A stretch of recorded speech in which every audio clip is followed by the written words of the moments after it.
All right. So I'll be taking over from Moses and basically elaborate more on the second point that he had mentioned in the previous slide. I'm going to be talking about slightly stronger notions. Sorry, I should use the mic. So I'm going to be talking about slightly stronger notions of generation in the limit that we might require of our definition. So let me first quickly go over the definition of generation in the limit that Moses just presented. So there's a countable collection, it's known to the algorithm, and it's been agreed upon by the adversary and the algorithm. There is some language Li, every language Li is a countably infinite subset of some universe. The adversary chooses some language and starts enumerating it in their order of choice. At every time step, the algorithm is generating a string with the goal that beyond some finite time t star, the string that's generated is new, it's not a repeat, and it's also in the target line. So that's just the definition of generation in the limit. So I had this picture. It's kind of redundant at this point, but so yeah, there's an adversary, chooses L70, starts showing me strings from L70. The algorithm is guessing strings at every time step, and the algorithm is going to be deemed correct if beyond time step t star, the string generated is new, it's an L70, and this goes on. So that's the game. And Moses mentioned this, that in this model, the adversary indeed has a lot of power, right? We're only stipulating for a successful algorithm to satisfy that beyond some finite t star, it's correct. And Moses mentioned that this t star can depend on the target language that the adversary chose, as well as the particular enumeration order that the adversary has chosen. So it's a very weak requirement of the algorithm, but the adversary can really exploit this in the sense that, so the definition allows for t star to depend on both the language and the enumeration. But the adversary can exploit this in a way that with pathological enumerations, the adversary can delay success for as long as he desires. And I'll just illustrate how that might be possible. So let's just consider a very simple collection of languages. It just consists of two languages. The first language is going to be all the integers, but I've removed 0 from that set. So there's no 0 in the first language. And the second language is going to be all non-negative integers. So 0 is there in the second language. There are all the positive integers, but there are no negative integers in the second language. So I just have these two languages in the collection. And I'm going to come up with an adversary who will make an algorithm work, but only when the adversary likes the algorithm to work. So let's see how that might be possible. So yeah, so suppose the adversary chooses L2 to be the target language, but he starts enumerating it as follows. He's only showing me 1, 2, 3, 4, 5, 6 in this order. So note that by the there's a contract. The adversary has to show 0 at some point. That's the contract. He can't hide a string, but he can choose when to show 0, right? So yeah, so here's a natural algorithm which Moses also mentioned. It's you have your list of languages. Let me generate from the first language that is consistent with everything I've seen so far. This was a flawed algorithm. It did not work when there are supersets before the true language, but it's a natural algorithm, right? And let's try to see what happens for this collection when you run that algorithm. So notice that for this enumeration, the first language that's consistent is L1, right? It has all the positive integers. So what the algorithm might do is that until the adversary shows 0, because 0 is when the first language gets kicked out, that's when it becomes inconsistent, the algorithm can keep generating negative numbers, because those are valid numbers to generate from the first consistent language. And this is, so in all these time steps, the algorithm is actually wrong. It's generating junky strings, which should not be in the target language. And while I described this failure case for this simple algorithm, this also manifests in the algorithm, the critical language algorithm that Kleinberg and Mullainathan proposed in their work. So this is really a problem even for the general purpose algorithm that generates in the limit for every countable collection, that with pathological enumerations of the target language, you can delay gratification. Okay, so this might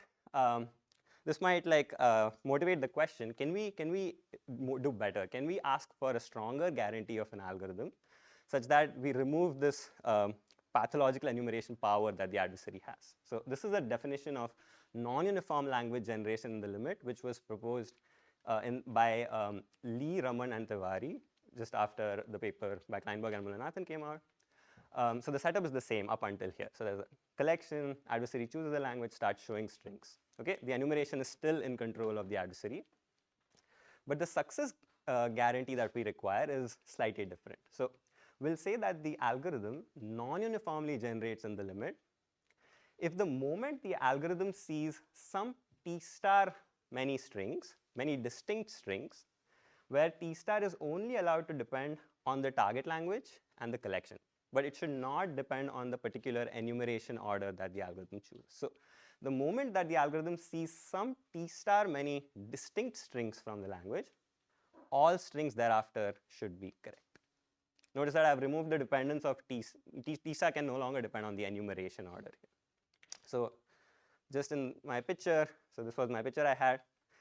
But now if I choose to replace these first t star strings by some alternate t star strings that the algorithm might choose, this is a different enumeration of the same language, I should still have the guarantee that at this point t star, my string that's generated is correct. So that's the kind of definition for non-uniform generation in the limit. Is this definition okay? Okay, so this is something that's a stronger requirement that you might impose of an algorithm. And then you can ask the same, like this is a question that Lee, Raman, and Tiwari asked in their paper. For this stronger definition, what are the kinds of collections that you can generate, non-uniformly generate in the limit? Like we had a resounding positive answer for generation in the limit. Is it, yeah, we could do generation in the limit for literally every countable collection. What can we say about this stronger guarantee of non-uniform generation in the limit? So they asked, like, what is the characterization of the collections for which you can do non-uniform generation? And this was shown by us and also Lee and Raman and Tiwari in parallel, that we can actually non-uniformly generate from every countable collection. So not only does every countable collection allow for generation in the limit, it allows for this maybe more desirable property in the generation algorithm that your success time is only a function of the language that you choose. Okay, so this is the result that we showed. It does come at a slight expense. While the previous algorithm of Kleinberg and Mulanathan only requires access to an oracle of the form, I'm going to choose a language and I'm going to choose a string of my choice. Can you please tell me if this string belongs in that language? So the algorithm requires a membership query oracle. Choose a language, choose a string, and tell me if that string is in the language. We show that for this non-uniform generation guarantee, you cannot hope to make do just with such oracles. You need provably stronger oracles to solve the non-uniform generation problem. So our algorithm and both Lee, Raman, Tiwari's algorithm, they do use stronger oracles, and we show that it is necessary to. So this is kind of a result we showed. So we can do non-uniform generation in the limit for every countable collection. Okay. So given that we can do this, you might be more greedy. And you might say, okay, what else can I remove a dependence of in this t star, right? Oh, yeah, go ahead. What is the stronger oracle that we need? So we need to ask if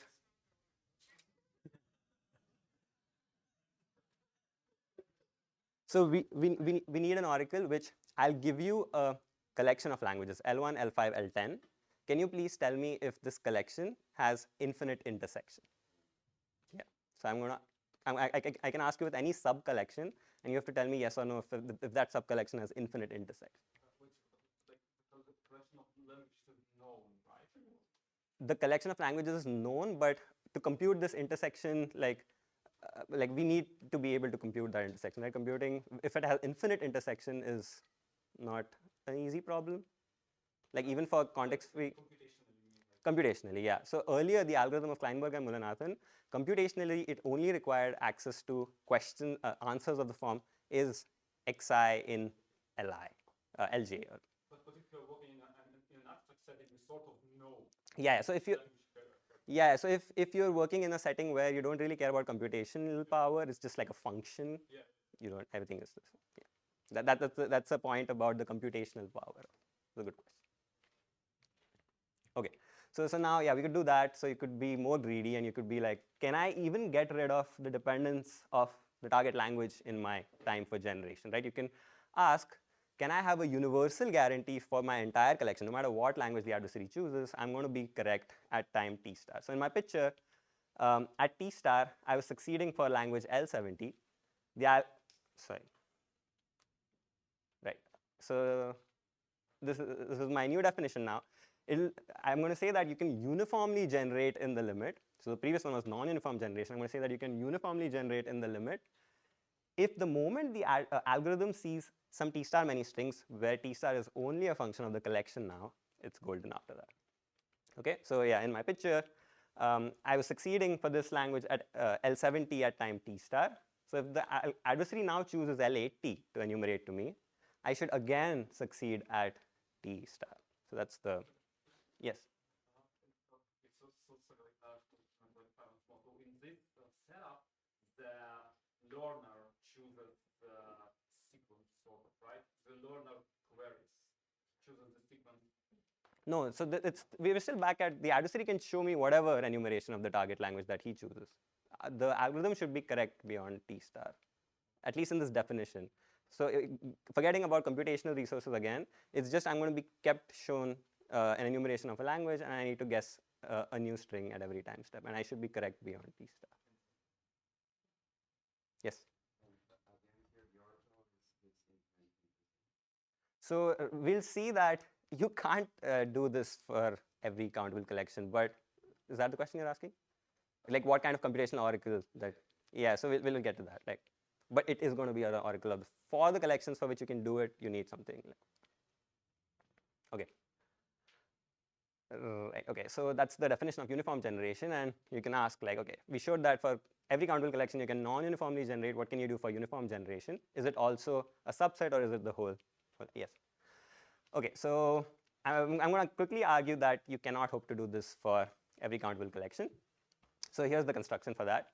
So we're going to work with two sets. One set is all the negative odd integers, and the other set is all the negative even integers. And my collection is going to be of the form, sorry, it's going to have a finite prefix of the positive integers combined with both these sets. So it's going to have, let me just show you the picture because that's easier. So there's going to be a language ON, which is going to stand for the odd numbers with n prefix. So it's going to have all the negative odd integers, and it's going to have the first n positive integers. This is ON. And similarly, I'm going to have EN. EN is going to be all the negative even integers and the first n positive integers. Okay, I'm going to have the union of ON over all n in my collection. That's an infinite collection. And every language is going to be of this form. And I'm going to quickly argue to you why you cannot hope to do uniform generation for this collection. Is the definition of the collection? Okay. So why can't we do uniform generation? So suppose there's a fictitious algorithm which comes and says that I'm going to start generating correctly at time t star. Okay. So what the algorithm is going to do, the adversary is going to do is the adversary is going to show me 1 through t star. Okay. So that's what the adversary does. Now it will query what the algorithm generates at this point. The algorithm claims that at t star I'm going to be golden. So I'm going to look at the string that the algorithm generates. So if that string that the algorithm generates belongs to the even negative integers, right, the adversary continues enumerating the odd negative integers. So notice that this is now a valid enumeration of OT star. At time step t star, the algorithm is wrong because it generated an even negative integer.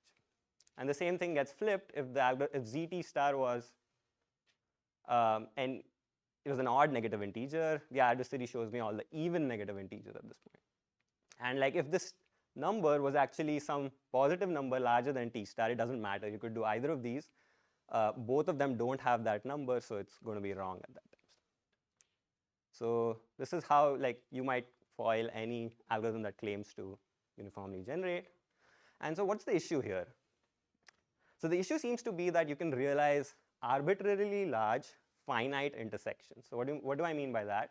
Notice that the intersection of ON and EN is exactly the first n positive integers, and it's a finite set. And the adversary is somehow able to utilize this finite intersection to keep the algorithm guessing about whether I should continue generating from ON or EN, because I don't know at this point which one I should opt for. And in general, this motivates a definition of, you have a collection, what is the largest finite intersection that I can realize from languages in this collection? Seems to be that that's an interesting object. And let's call this object the largest finite intersection that can be realized to be the closure dimension of the collection. And what Kleinberg and Mullainathan showed for finite collections, and which was further generalized by Lee, Raman, and Tiwari for infinite collections as well, you can uniformly generate from a collection if and only if this closure dimension of the collection is finite. And what is the time step that you can start generating correctly from? It's exactly this closure dimension of the set too. So you have these countable collections. You can non-uniformly generate for everything, but you can only uniformly generate for the collections for which the closure dimension is found. This is the result. So just coming back to your question, you require having access to this infinite intersection type oracle even to.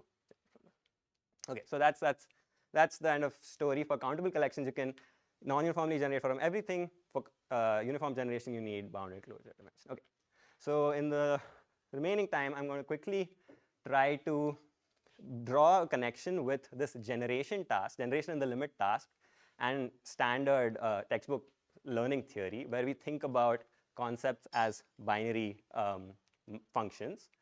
So how might we do that? So I said that the setup for generation in the limit had a collection, and every language was some subset of that, was some subset of the universe in this collection. So how might I map this to a binary hypothesis class? So what I can think of is I can write down all the elements in the universe in the columns, and every language now is just the indicator function for whether that element is in the language. Okay, so this gives me an easy way to map every language to a binary concept over this universe. And now you can start asking standard questions that you care about in statistical learning theory, which are when is this concept class back learnable, when is it online learnable, and questions of that form. And what was shown by Lee, Raman, and Tiwari, I'm borrowing this image from their paper, is that these are fundamentally incomparable. You can have, okay, so for countable concept classes, you know that everything's non-uniformly generatable, and you know that a subset is uniformly generatable. But then beyond that, everything goes berserk. Like there is a subset that's pack learnable, because not every countable collection is pack learnable, so that's only a subset. There's a further subset which is online learnable, which is the concept classes that have finite Littlestone dimension.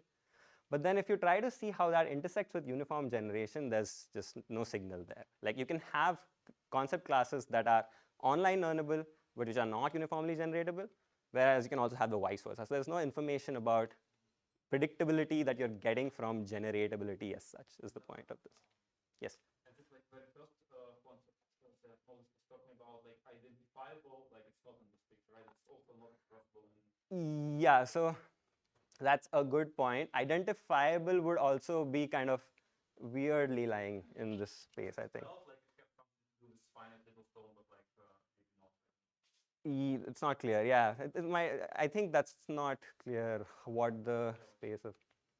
Good point, yeah. Yeah, so that's the point I wanted to make.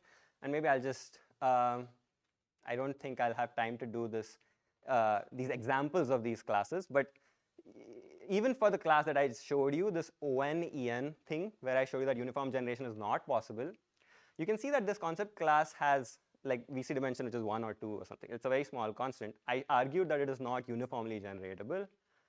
Yeah, so VC dimension is some small constant, but like Littlestone dimension for this class is infinite because it realizes all thresholds. So this is an example of where you're in that region, and it's not too hard to construct examples where you're in different regions of the concept space.